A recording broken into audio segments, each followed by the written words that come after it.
A new hurricane track forecast cone will be used this hurricane season. The purpose is to help people understand that the impacts happen well outside of the cone's track.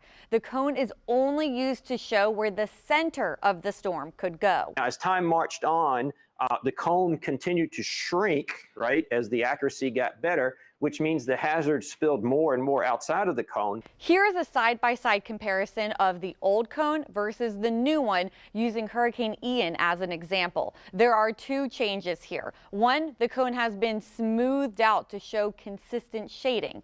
But perhaps more importantly, the tropical storm and hurricane watches and warnings extend inland. You can see how the interior of the peninsula, including South Florida up through Orlando, they include the hurricane and tropical storm watches and warnings. This helps convey the wind hazard risk of the entire storm outside of the cone.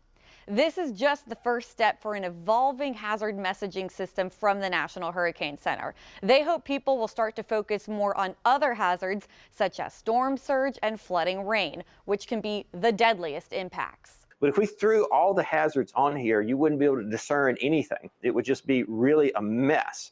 So we hope this experimentation starts a discussion on how do we begin to convey the totality of risk from a hurricane, which would include all hazards. They hope by conveying risks outside the cone, it will prompt people to pay attention to their other products like storm surge flooding and the arrival time of tropical storm force winds and the likelihood that they will receive them. The cone is an old product. I mean, it's over 20 years old. So how do we shift people off these legacy products and onto the newer products that do a much better job of conveying the risk? I'm meteorologist Lee Southwick. First Coast News on your side.